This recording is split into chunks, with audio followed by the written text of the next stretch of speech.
It is Wednesday, November the 5th, 2014. This is the morning after. We have before we get going, we got a notice here from the city of Amsterdam. All government will be canceled until further notice. Okay. We'll be, obviously, you'll all be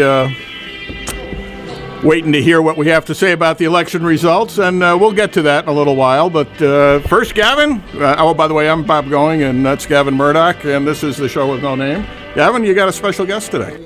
Special guest today with us, Joe Inglis. But before we get to that, there was a big award given out last night. There was? Yes, there was. The gentleman who invented the door knocker got the Nobel Prize. We apologize, ladies and gentlemen. He saved that one up for what he knew would be a captive audience today. That's right. The views and opinions expressed on WCSS are those of the host, guests, and callers, and are not necessarily those of the station, its management, the Cranesville Radio Network, or other hosts or advertisers. The content of each program is the sole responsibility of its producer, and I take no credit for that one. Okay, we have Joe Inglis with us here today, and Joe has been very active over the last few years up at the town of Florida, the Veterans Memorial, and they're having their memorial on Sunday for Veterans Day, and it's going to be at what time, Joe? It's at 1 o'clock, Gavin. Is that 1300 military time? That's right, 1,300 hours. Okay. Before we ask about the program specific, why don't you tell us a little bit about the park, because that place is a marvel. Yeah, it really is. The concept of a Veterans Memorial Park is going back in the town of Florida probably about 8 years now. And it started with a small group of us who sat around, had coffee, and started talking about doing a little something more for our veterans as a memorial. And then it got put by the side a little bit for a couple of years, and then another group of us got together, and pretty soon we had a committee of 7 town residents. All veterans? No, I'm not a veteran. I believe the other gentlemen all on the committee are veterans. Mm-hmm. We have our town highway superintendent, Bill Weller, is on it. Formerly one of our town councilmen, Dan Wilson, Albert Staley, Gary Engel, and I'm probably going to forget somebody's name here under the gun as we're talking. That's okay. But we're dedicated to the same idea. We're on the same page always when we're talking about things for the park. Sorry. The key for us, I think, was probably about 3 years ago with the terrible floods we had from hurricanes that came through. And all of that sediment that was washed down the Schoharie wound up at the Schoharie crossing. And Bill Weller put together the idea of dredging out that area, excavating it out. And in like 24 hours, he had permits in place from the Army Corps of Engineers, the DOT helping, multiple townships helping with all the trucks. You got the government to move that quickly. Absolutely, yes. This was for a good cause. It also reopened up the Schoharie Crossing launch site and enabled them to reopen the park down there. Mm-hmm. So it was a win-win for everybody. When we got all of that material, some 7,000 yards of material, to fill in an area adjacent to our municipal building. Some of the material went to the other townships that participated so they could have a storage of that gravelly material. Mm-hmm. But we used the bulk of it. We had volunteer equipment there, bulldozers and so on, to level the ground out as the material was being hauled in. I stopped and sat with Bill one day watching. It was a convoy of dump trucks coming in there to dump the material, and it was just a wonder to see it all going on. Boy, talk about making lemonade out of lemons. Wow. Wow. Yeah, it really was. Wow. So what do you have in the park?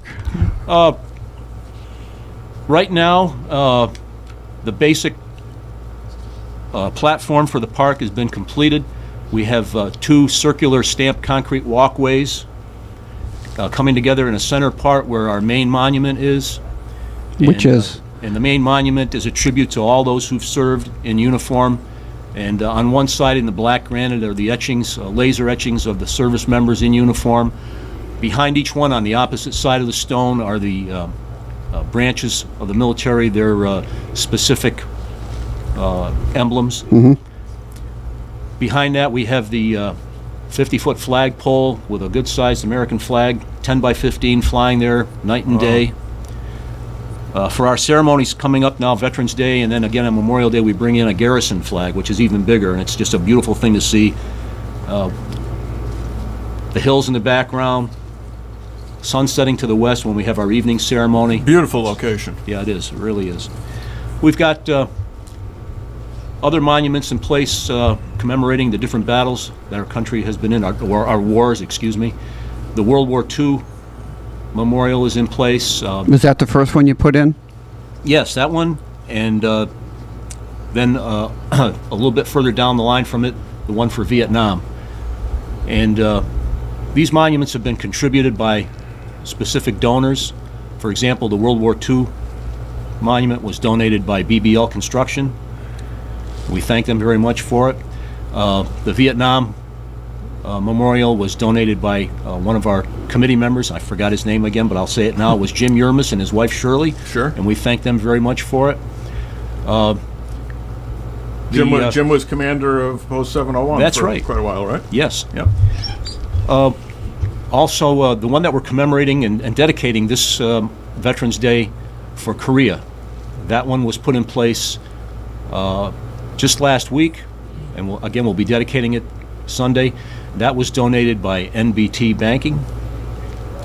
And we have a very special monument, probably one of the few parks in the region that has something like this, one that's dedicated to our K9 service dogs and therapy dogs. And that was donated privately by another member of our committee, Dave Anderson, and his dog, Dakota. Oh. And it sits towards the middle of the park with two statues of dogs on either side of it.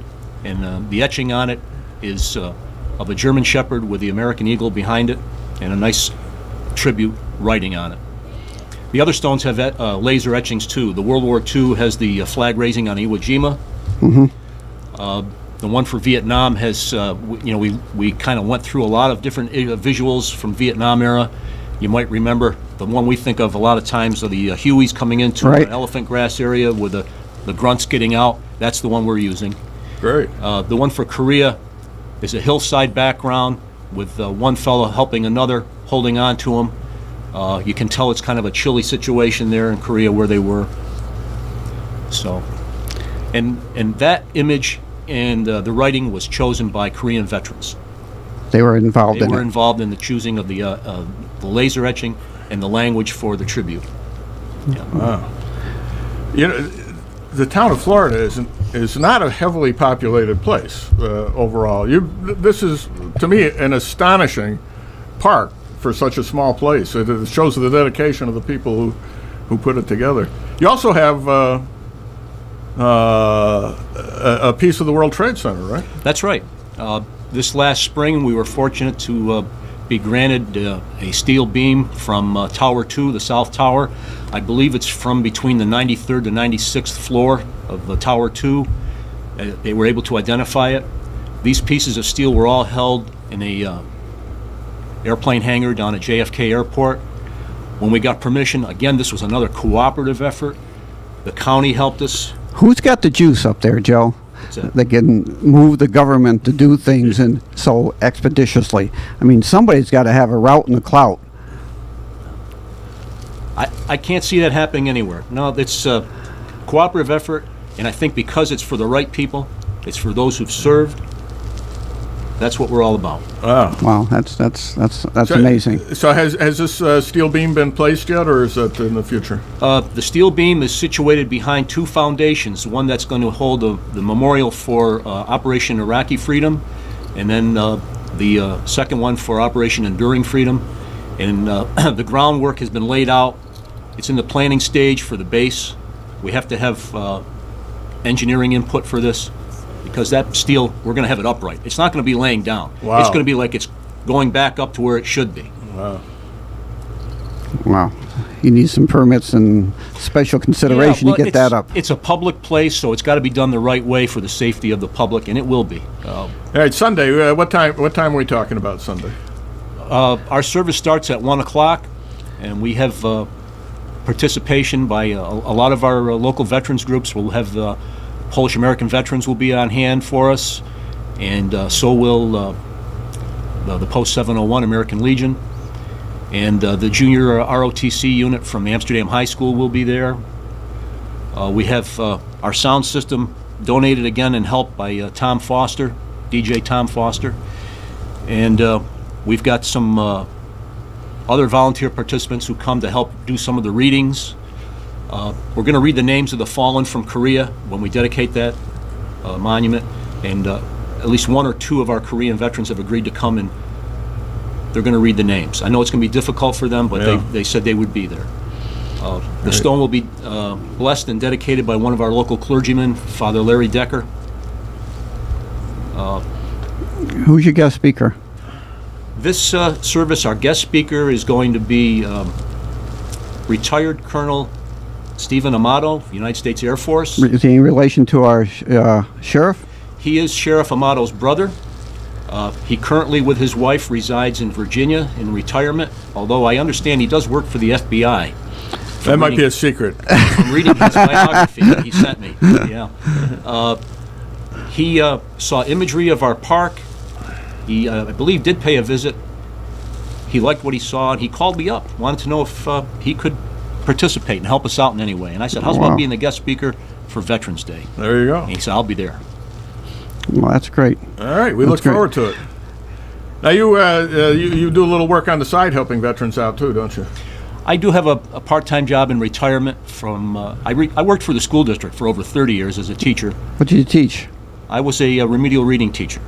And I worked between the old Academy Street School early on, and then I spent the bulk of my career at the now McNulty Academy. But currently, my love and joy is I work for our County Office of Veteran Services, and I get to drive our people to the VA hospital. It's been a very satisfying second career. And on a personal note, I'd like to thank you for your kindness to my mother-in-law for the many times that she traveled in your little van down to Thank you. Down to Albany. Yeah, she was a very nice lady. I was very pleased to meet her. We have so few of our World War II veterans left, and when we get to meet them, it's a pleasure. I've had the thrill of driving our people to the honor flight. Yeah. Multiple times I've done that, and every time there's another story that comes out. Yeah. From ones who've come back together and remember each other from when they were in high school back in 1939. Right. And you hear those conversations going on behind you as you're driving to Albany. That participation, the cooperation, the different Legion riders, Patriot Guard riders, the folks who put honor flight together. You got to give them all a pat on the back for what they do. Absolutely. Absolutely. That honor flight is one of the greatest things that's happened in a long time. Absolutely. And Harriet got to go on one of those, and it was one of the most thrilling days of her life, really. Yeah. So, since you're not a veteran, though, That's right. how did you get so involved with these veteran causes and concerns? I guess it goes back to a time when I was a lot younger, and we didn't serve. It was the Vietnam era. Mm-hmm. There were a lot of protests going on about the war, a lot of mixed emotions. I certainly would have gone if I had gotten called up to go. We were in school at the time. We had the last of the student deferments. And you had a lottery? Do you remember what your number was? Oh, absolutely. What was your number? 43. Ooh. Wow. Whoa, whoa. Yeah. Ooh. If we didn't have the student deferment, we would have gotten called up at that time. Right. So, Right. And we had those who we knew who went, and some who didn't come home. What year did you graduate high school? 1970. Okay, I'm 69, and I had the last. I thought, well, you must have had the last student deferment. Yeah. Yeah. I was a freshman at Siena College, and I had the student deferment. The folks who came on the next year did not have student deferments, and the draft was still in place. Mm-hmm. And as we watched the numbers being pulled, there were a lot of fast heartbeats. Yep. And some of those fellows got called up for their pre-induction physicals, and I can remember us driving them down to the Leo O'Brien Federal Building in Albany for their pre-induction physicals. But then our then President Nixon ended the draft. I believe it was the winter of '72. Yeah. The draft stopped in January of '73, and it was abolished completely in June of '73. Yeah. We sat at Burz's watching the draft when our numbers got pulled up. What number were you? 352. That was a good number. That was a good number. Yeah, mine was like 328 or something like that. My brother went though. His he had like 80, and even though he had the student deferment, he gave it up and went. Yeah. Yeah. We, as I said, we had friends who didn't come home. I grew up in the neighborhood up just outside the village of Hegeman on Wallens Corners, and Mike Lynch was one of our paper boys in the neighborhood at the time. Friend of mine. And I can remember talking with Mike just before he shipped out. That was the last time I saw him. I was small game hunting with my dad in the woods behind the house on Wallens Corners, and we ran into Mike and Carl Mengi. And Carl had a bird dog, and they were out there trying to hunt up some pheasants. And I can remember Mike telling us how he was getting ready to ship out. And that's the last words I shared with him. Yeah. But aside from that, I do have children serving in the military too, Gavin. You To do? get back to your question. Yeah, my daughter, Elizabeth, served 13 years active duty in the Marine Corps. And she transitioned to reserve status when she got married. And her husband is active duty Army. And he's had 3 tours to the Middle East, 2 to Iraq, Wow. 1 to Afghanistan. He's a Purple Heart recipient and 2 Bronze Stars. He's a good soldier. So part of what I do, I guess, is because of them, too. Okay. Well, thanks for being here. And everybody, as Gavin said the other day, there better be as many people show up for these Veterans Day events as show up for the Halloween parade, at least. At least, absolutely. And this is a chance to thank folks for doing what they did, so that we could sit around and kibitz every week on the radio and express our thoughts and opinions, regardless whether people agree or disagree with us. So go out, support. If you see a vet, thank a vet. All right. All right, thanks. Thank you, gentlemen.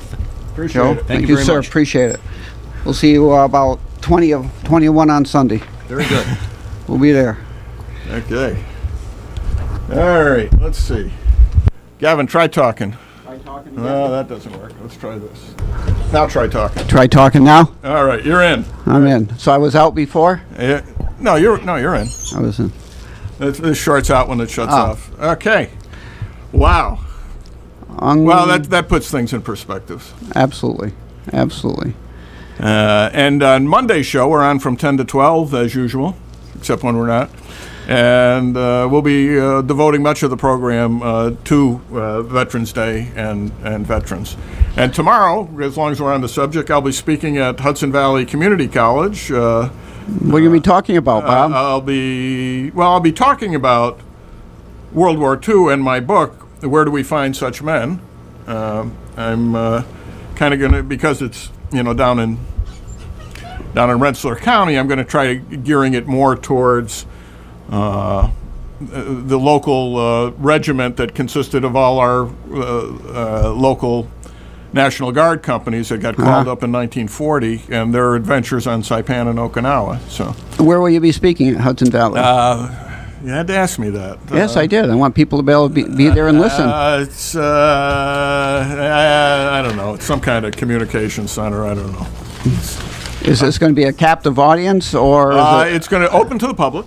It is open to the public, and I imagine they will lock the doors if I ask them to once they're inside. Well, you don't want to violate. I don't want people to get up and fire walk out. regs. You don't want people to violate fire regulations no. for too many people being in one place. I'm sure they'll have to restrict it to the 10,000 seat capacity or whatever it is. So. Yeah. Anyway, I look forward to that, and that was arranged by my good friend Jim Labatt, who, interestingly enough, Jim is an author as well, and he, I think one of the first semi-professional things he wrote was a play about sitting around at Siena College when the draft numbers really? were drawn the first time, which was when I was a freshman. I think it was like September, October of my freshman year of college when the first first draft was picked, and then your year was a separate drawing. Right. But the first year was for everybody 18 to 29 or something. Yeah, it was a huge. Yeah. Big class, and yeah, there you go. And that was a major reform. Up to then, the local draft board decided who went, period, and it really was very, very much unfair. Do you still have your draft card? I'm sure I do. Yeah. I'm sure it must have been in the attic in one of those boxes. Matter of fact, I used to keep it in my desk, so it's probably with the stuff I pulled out of my desk, which included. When I was family court judge, which, by the way, was 20 years ago this week, I was elected. Really? To that. 94. I remember the day after that election. Was it Every ache in my body left me. was it a close election? No. Who were you running against? It doesn't matter. Someone was running against me. So saying ran against you. Someone was running against me, and it did not end up being close, but it was a long campaign. It went on for like 6, 7, 8 months, and when it was over, it just felt so good. I probably would have felt the same way if you lost. Win or lose, that it was over, but winning, that was a nice feeling. Which leads us to how it feels the morning after an election. Now, I don't know about you, but I am an absolute election day junkie. I just stay up till the last ballot in Alaska has been filed, and sometimes Hawaii. Okay, and I had a good time last night. I didn't have the TV, but I had the access to the computer all night long. So I'm jumping around from state board of election to state board of election, and my wife kept wondering why I was shouting profanities every once in a while, and she said I need to wean yourself. I need to adjust my profanity usage and limit it to the more important stuff. So she actually called me in at one point and said I wanted to know why I said what I had said. I said, well. I was misreading the early returns in the state of Iowa, and then I realized it was only 7% of the vote in. So, my wife and Misha and I were watching the returns coming in, and it was amazing how quick some of these places got called. Yeah. And it's like 1% of vote. There's less than 2,000 people voting, and they're already calling a winner for some of these. Elections. The way they do it, first of all, they have the polls ahead of time, which it gives them a good indication of whether it's going to be a close race or not. Yeah. But then they have exit polls in specific districts. And if the exit polls correspond with the actual vote in that district, then they feel comfortable calling it. Yeah. But sometimes they're wrong. I saw a chart this morning that was really fascinating of about a dozen different races.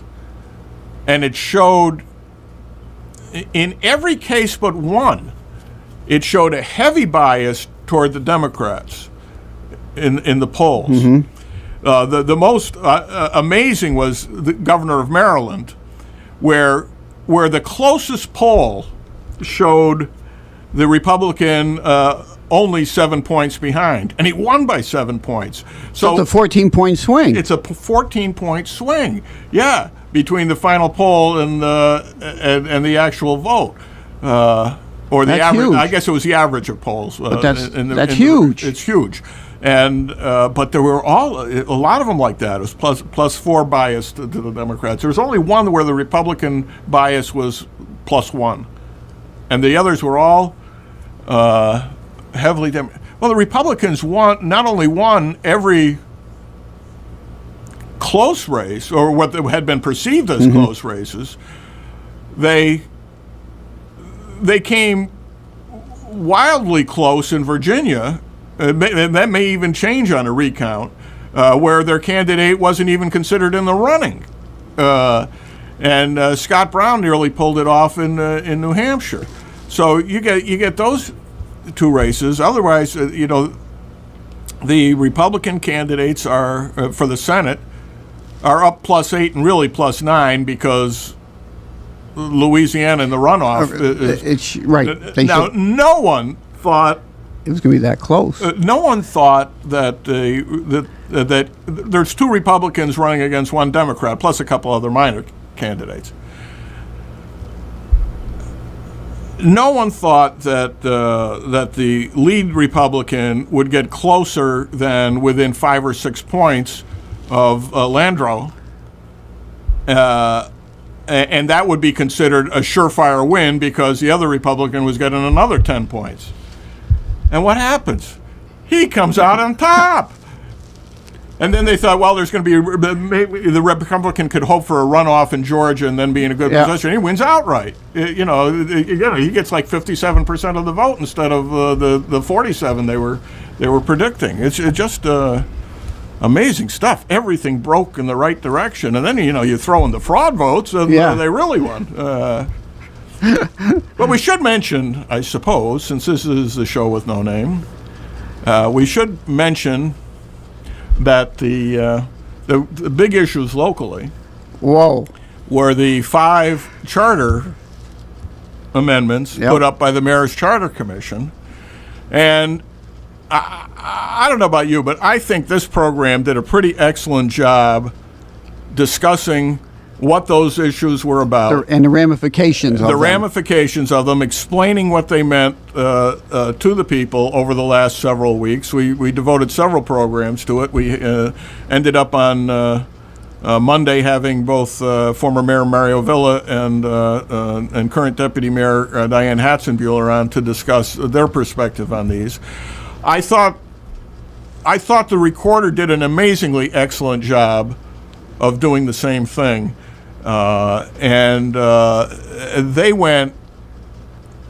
really went all out getting different people's perspective on it. Yeah. They interviewed all the former mayors on the subject. They interviewed me and some other people who had an inside perspective on it, and did it over a couple of different days, and then did I thought a rather fair editorial on the subject as well. A remarkable job, really, and that made it anyway. Every one of the propositions went down, mostly by 2 to 1 and votes. the closest one was 55-45. Yeah, the closest one was 10 points. Yeah. And the worst one, number 5, which we kept hammering on how bad it was, got the worst vote, as it should be. So anyway, I'm very happy about that, and I do not know how the mayor can take that other than a repudiation of her attempt to of her reign, increase her powers. And this is 2 elections in a row when she's got the same message. She got it last year when the current Common Council was elected, and I think she counted on people hating, general hate for the Common Council, no matter who it is, to get her through on this. But no, people didn't see this as the mayor versus the Common Council. They viewed it as the mayor trying to usurp authority of others and put more power to herself, which I don't think anybody particularly liked, other than those that could be counted on, no matter what she says or does, to support what she says or does. But I think it leaves her, from a political perspective, this is just an analysis, I think it leaves her very weak going into next year's re-election if she chooses to run for re-election. The state Senate race, which was decided by, 18 votes the last time? Yeah. Was an amazing turnaround. George Amador picked up like 12,000 more votes than he had last time around, and we kind of discussed that going in, that she was Senator. I don't know how to pronounce it. Toxic is close enough. Was in trouble for a number of things. I mean, the SAFE Act, her vote on the SAFE Act alone, her support of the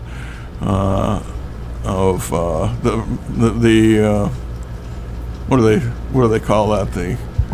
well, it doesn't matter what they call it, her support of giving illegal aliens safe harbor. The same economic benefits as citizens.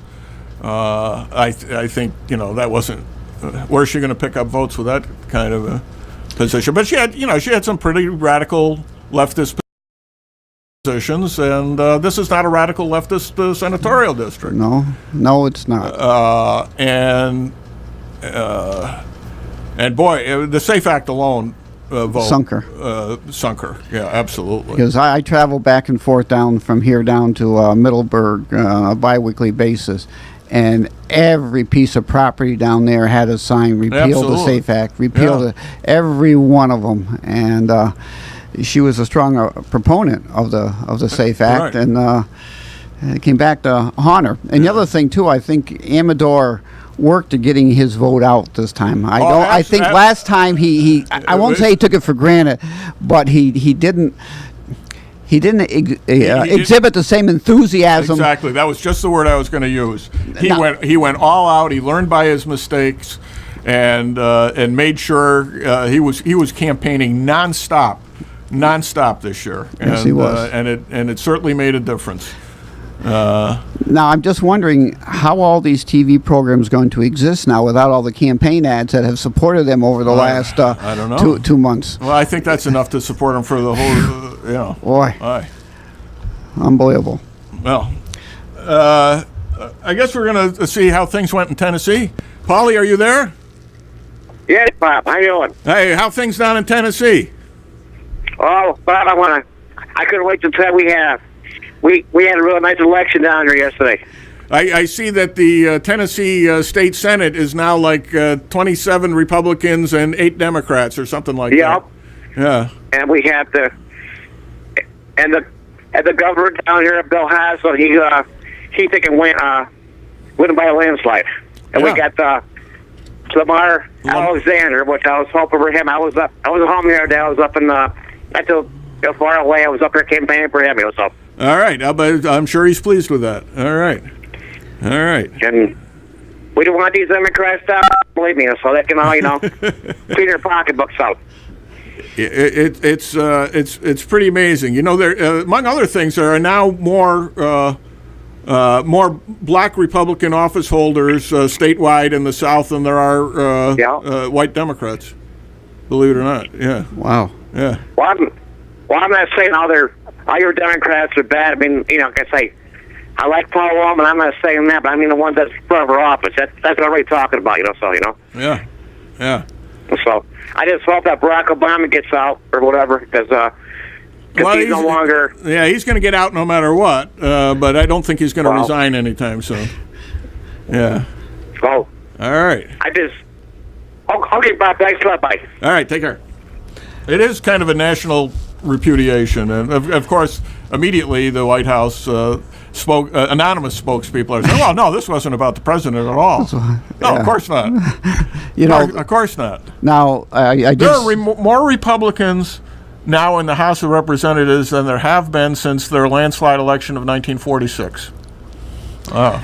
Now, I see that the president's going to be having a news conference at 2:50 today. 2:50. Yeah, so I'm a little concerned about what he's going to say there, because that's 14:50 military time. 14:50 military time, because I'm afraid he's going to come out and indicate he's going to use an executive mandate to change all our laws. All our laws and immigration. The other thing is because Republicans have won handily and are going to be in a great position, I truly hope they do not squander this opportunity. Yeah. That they do work cooperatively and intelligently to get done what needs to be done. To come in because of their position and bulldoze is not going to serve them well, nor will it serve the country well if they do that. They need to use their position judiciously to enact legislation that truly benefits the American people across the board. And that's going to take some work. It's going to take some patience. But I think they need to really make good decisions from their position, because oftentimes people get in positions of power and don't use good judgment. They don't plan out and have a realistic map to get them where things need to go. And I certainly hope that doesn't happen this time, because you only get one good chance to do something good. Mitch McConnell, has faltered a bit in the last couple of years, but up to that point, he had a reputation for knowing exactly how far he could go and no farther, and managed to work the best deals he could under the circumstances. So he's a very, very savvy head counter, and he's coming fortunately in a strong position, because he's going to have probably 54, undoubtedly 54 at least United States senators, but there's also going to be a couple of people out there on the other side of the aisle who are not going to be in any hurry to block some of the things that McConnell's going to want to do, like the Keystone Pipeline. Correct. I think you're going to see less radical judges reach a vote. I'm not saying that Obama's not going to get any judges approved, but the radical ones, I think he better forget about. It's not going to happen. So we'll see. It should be interesting. We have looks like we have a special uninvited but always welcome guest here. Let's see. Come on in. First, I got to find the plug. Say something, Gavin. Something, Bob. All right. Okay. We have former alderman, former supervisor, current advisor to the Common Council, Mr. David Dybas. What you got? Brett, pull the chair way up, because you're a long way from this microphone. Okay. That's okay. Say whatever you have to say. Read with some consternation the article that appeared in yesterday's Recorder. And really the reason I came down was not to be here, but to go out and publicly say to all the people who have called me and said thank you, and especially to Maravilla and Mike Chiara, who were the other two members on the ad hoc committee, as I called it, to look at the city's finances. Thanks, guys. You helped out too. And I guess I'm tired of hearing excuses. I'm tired of reading things, well, I don't know.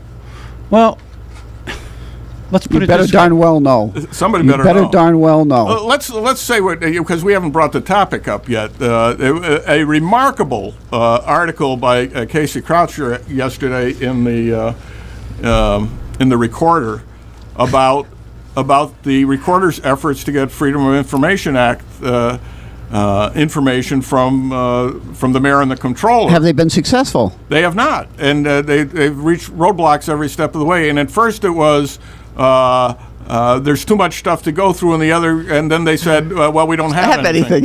Now, as the Recorder editorial pointed out, for the mayor to say, well, the mayor is either not telling the truth, or is telling the truth and is confessing that she's had virtually no interest in the city's finances over the last 7 years. And it either way is a pretty damning statement. And it is absolutely impossible to believe that there have been no written documents, no memos, no emails going back and forth between the controller and the mayor, the controller, and the Common Council regarding the city's finances. I cannot believe that. What are you trying to show me here, David?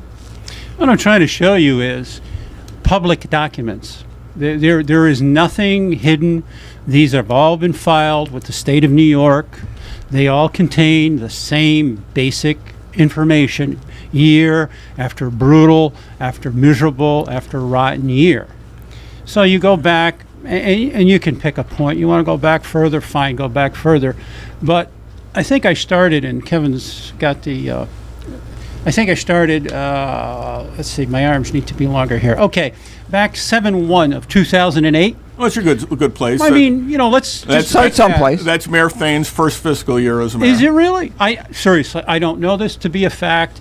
Well, she took office January 1, 08. It just so- happens I have a 7/1/08, excuse me, a 6/30/07 filed Okay. annual financial report update document, okay, where you can glean these figures. So if one takes the time and goes through and lists down all the funds that the city has, okay, Yeah. you will note that we start with general, then we go to the special grant, refuse, which is the sanitation, golf, which is really recreation, bus, water, sewer, capital projects. Okay? We start off with all those beginning, in other words, start of a fiscal year Right. fund equity situation. And I'll just read the first one, and this is the order in which the state produces the document. Right. So the general fund for fund equity, which is kind of like fund balance, but there's certain things that, Nuances. well, okay. In any event, you can see like $2.754 million of fund equity. Right. Okay. And then you go all the way down through, and there's other balances. And then, How come it's red, Dave? What does that mean? well, I put that there for the unwashed, the misinformed. Negative sign in front of it means it's a negative balance. Red, ooh, watch out. We're short. Well, I don't know if you're short. We just Theoretically don't short. have enough money. Yeah. Okay. So, and then you can see that, that kind of bears it out. $477,000 short. Okay. We're not enough money. Now, we need to fast forward to the 6/30/12. Same kind of document, okay? But there are 4 years that took place, 3 prior and the current year, okay? So we build up and we began, when I came on board with the alderman, the general fund had a fund equity of, I think that says 646, Bob. 646,000. Which is, great. Hey, 3 years, not bad. But when you consider it went from 2.7 mil to 2.6, now you used $2.1 million of fund equity, okay? Right. Our savings? In 3 years. Yeah. Well, essentially. Yeah. You can call it that. Okay. Well, when you know that from prior audits that nobody reconciled the receivables Yeah. and nobody reconciled the payables, there's a lot of suspect, okay, numbers here. To be fair, okay? I really don't know because the aldermen were never recorded a sit down with the auditor who audited the Right. 10, if you will, books or audit, the annual financial update document. Okay. Right. So what do we have here? We start 11/12 with that fund equity. Oh, let's just fast forward. We've got it all broken down by all the funds. So we don't know what our funds balance is or our fund equity is. That's a bunch of El Toro poo-poo. What's that number? It looks like 8.3 million. And what color is that number? That's red, sir. That's red. What did we just say, red, Matt? Scary. Negative. Ooh, Halloween's negative 8,300,000. broken roughly. down by fund. Right. So where did this statement, we don't know what our fund equity is? That was a true statement when I was an alderman, because I did not have, nor did any of the other 4 council members have this information. Now we got this information. Okay, well now let's plug in what has happened for fiscal year 11/12. And as you can see, if we started the year 11/12 with 646, we ended up the year with 394. What did we do? We didn't gain any fund equity. We went Right. down again. That means that, yeah. Okay. Now let's go on ad nauseum. And that was probably wasn't even properly appropriated. Just ended up that way. I don't know. I can't answer the question All right. because I was not there. Right. You can't blame, blame me. I like to take ownership to this. But without this information at the time, it's kind of tough to do. Right. So what I'm trying to do is now take ownership to it and say, don't keep telling me we don't have this information available. When It's available. Now, what we don't have going forward is 12/13. 13/14 is due sometime this month. Right, it is, because Oh. 90 days have passed since Yeah, the... but now let's right. just fast forward again and go down to the total ending balances in all the funds. And what's That's that red. number? That's red as well, isn't it? How much is that? Minus 11,867,367. But wait. We started the year how much in the hole? Minus 8. So we managed to go to another... The hole went a little another deeper. Another 3 million deeper, If the numbers are right. if the numbers are right. But then again, we sat at this, at a committee meeting, and they're good. Right. State accepted them. These have not been audited. Now, the bulk of the, I'm just kind of flipping through your numbers while I'm looking at them. The bulk of this is in the capital projects. That's the most volatile. And what we do is, for example, we discussed this last week. We don't know what happened to this money, but I'm almost positive. Look over there. When we had the state highway. That's what happened to it. Look the- over there. That's what The happened. rerouting of the roads. The rerouting of Route 5 down by Guy Park Manor. It seems to me that we borrowed a huge millions of dollars on that with the understanding that the state would reimburse us as the project went forward. Then the project was canceled, and I think we still owe that money. We're still paying that money on that project. But others just like it. If not that one, others just like it. As they say in Scotland, a dinna ken, which means I don't know. Yeah, then it can. That's right. Is that right? Is that what they say? Your people say, Gavin? Yeah, so my people say. I can. Yeah. But it's interesting because if I look from where I started Right. to where I end, Yeah. okay, it went negative by $11.4 million. That's right. That's really nice. That's right. And if the numbers are right. And the project I just talked about was already figured into this. Well, don't tell me. At the beginning. The so you went from minus 477 to minus 11,867,367. That's $7 million in the wrong direction. Yeah. Okay. Yeah. Now, if And you figured out this average yearly deficit of minus 2,847,536. Now you can't look at that and not say, Oops. something's wrong. yeah, and I think when I wrote my letter to the editor, I said, doesn't anybody realize that this is not Good. bad news, and it's not good news? You figure out what it is. The interesting part, you see this number here that I'm pointing to? Yeah. It's about 8.2 million. Right. That was audited, Uh-huh. So that and makes it that was good. determined to be, An accurate figure. an That's a accurate figure. Solid number. But the disclaimers done by the auditor are stacked up about that high. So again, I don't know how good the numbers are. We were never accorded that exit conference to interrogate this gentleman, to say what gives, how come, why. Yeah. So my question very simply would be to the council members, the mayor, and the current controller, reconcile this for me, please. I can't.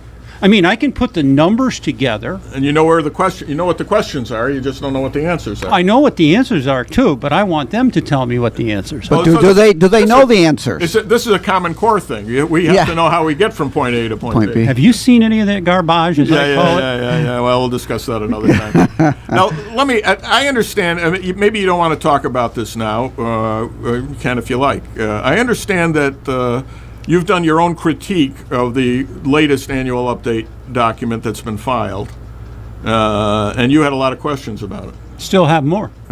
As you get into this, Bob, you'll realize that why weren't, something as simple as keeping track, section, block, and lot number, Right? okay? Why can't we keep track of back taxes? Why can't we come up with those numbers kind of instantly? Wait, it gets better. In Gloversville, you can push a button in the controller's office and get that information instantly. Here, it takes several days to. You got to know which button to push here. Well, you do. Yeah. Yeah. But yes, something as basic as that. Yeah. And we won't get into the things, that things were not. Is it true that the records kept in the engineer's office on capital projects do not necessarily reconcile with the records kept in the controller's office on the same projects? I cannot confirm nor deny that. Okay. All I will say is, in my experience, when I was there were some rather detailed records that were there. Whether they were recorded properly or not, you got me. Here's what I don't understand, Dave. I've said this before. I looked into this stuff when I was corporation counsel quite a bit, and then I talked to. There were at least 3 controllers while I was there in the 4 years I was there. Okay, so there were different people handling the books, but this is really not rocket science. Juggling them by handling, you mean it? There were. Handle. The books have handles.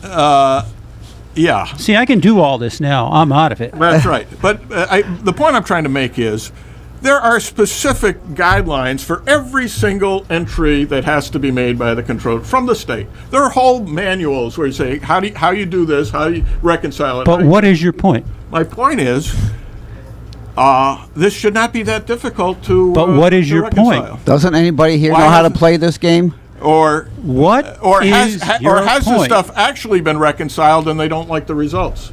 That's why we're not hearing about it. But what is your point? Point is, I should have been controlling. It's not rocket science? It isn't Is that rocket what you're science. saying? It It's isn't. kind of like basic accounting 101? It is. Oh, That's Son my of a point. gun. That's my point. okay.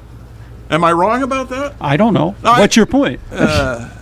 When you get used to doing things the wrong way, you can get into a lot of trouble. Is there a question here someplace? I don't know. I guess how long have things been done the wrong way? I know things were done the wrong way when I It was goes there back because maybe I 4 or criticized 5, 6 mirrors back. it. Yeah, I think you're right.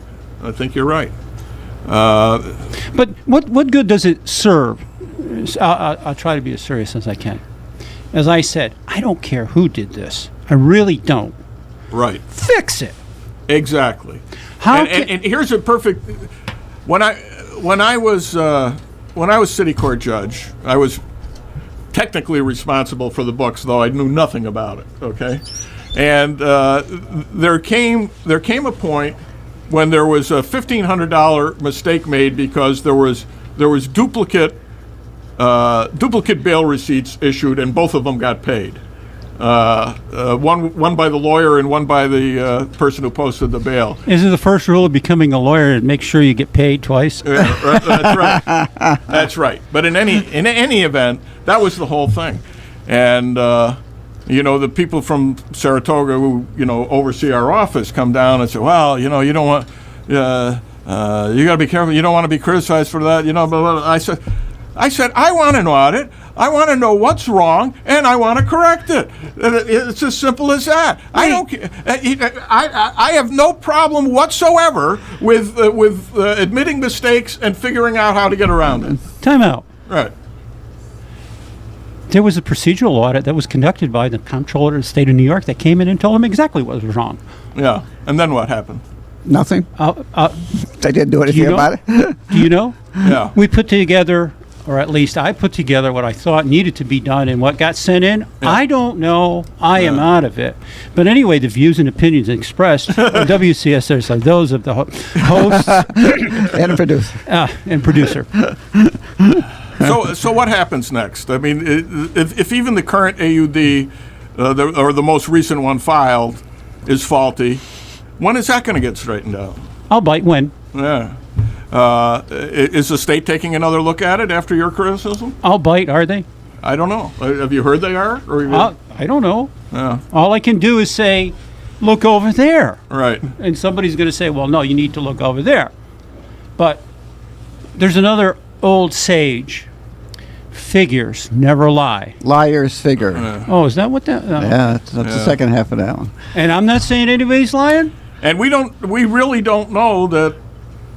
But all I know, even these figures you have here are accurate. all I know is all we know is that's what the city claimed they were. All I know is for a fact that the 1011 number, okay, Yeah. ending fund equity at 6/30/11. Right. It just gets repeated over for 7/1/11 for the next fiscal year. Right. Was audited, looked at, disclaimed about 16 times, and you tell me what's right. And I do know from reading that audit that for years there were no receivables reconciled, there were no payables, there's no due to, due from Well, They're I got to killing tell you, the one the year you're looking at here, for example, transportation department ends with a minus 72,967, minus $73,000. Audited. Audited. All right. The Common Council never reconciled that deficit that year. There was never a resolution. We never had the exit conference with the... All right. In August of 2000, ordinarily in those days, there would be one huge resolution of the Common Council done late in August to reconcile the books from the end of the year. It was never done. So when it shows that there's a minus 72,000, that was money that was spent without anybody's approval. You tell me. I don't know. I don't know how that happens. You tell me. I don't know how that happens. But I know it happened even when I was there, that money was spent. Why did you let it happen? I had no way to stop it. They took money out of my fund to hire an outside counsel, for which there was no line item. The Common Council was never asked to transfer the funds until after the fiscal year is over. Now, that money should be in there before the money is spent, before it's encumbered. How can you encumber something that's not there? Look over there. Yeah. First rule of magic. Yeah, exactly. Now, I don't know any other government that does this as a rule, and we seem to be doing. I don't know. This could be right out of the playbook in Washington. This is maybe how they might be figuring their numbers too. Just saying. All right. Just saying. All right. I'm just talking about. What was that quotation? Figures never... Don't lie, liars. Figure. Anyway. And I'm not saying anybody's a liar. No. How can you have constantly approved and paid overtime for all the various departments when there is no funds in the budget? Time out. Time out. How can you pay by law, you have to. That one's an easy one. You know that. I know by law you have to, and Correct. yet it has been done, and probably even while you were there, and probably continues to be And done. never But there was reconciled. one alder person who sat on that council when I was there who said, I can't vote to approve these bills. I have no idea. Right. But the whole Common Council, I think it was when you were there, said, no, we're not transferring these funds for the overtime, and yet the overtime continued, and it would continue to be paid. Never happened that I can remember. Because every resolution always stated that if you're transferring funds, you had to have the prior amount of the unspent budget. Okay? Right. And I don't remember, and I could be wrong, and if I am, I'll apologize, but there was no transfers of overtime. No, that's what I'm saying. There was not a transfer. Right, and because yet the money was budgeted. And yet it continued to be paid. Because it was budgeted. No, it wasn't budgeted. Yes, it was. Oh. Because it had to be paid. You're right. It had to be paid no matter what. Why? State law says you have to pay the person for the time he works. You know that as well as I do. And yet there was never a resolution of the Common Council approving it. Whose responsibility was to bring before the Common Council the resolution? There's the rub. I don't care whose responsibility it was. You're right. That's it the wasn't rub. done. Okay. You know, I realize we got a couple of callers on the line. It's too bad our show ends at noon, so we'll continue taking this up on Monday. Dave Dybas, thank you so much for coming in, Gavin, and we'll have Jim Nicosia back here on Monday at 10 o'clock. And that does it for today for the show with No Name here on WCSS 1490 on your dial in Amsterdam, New York.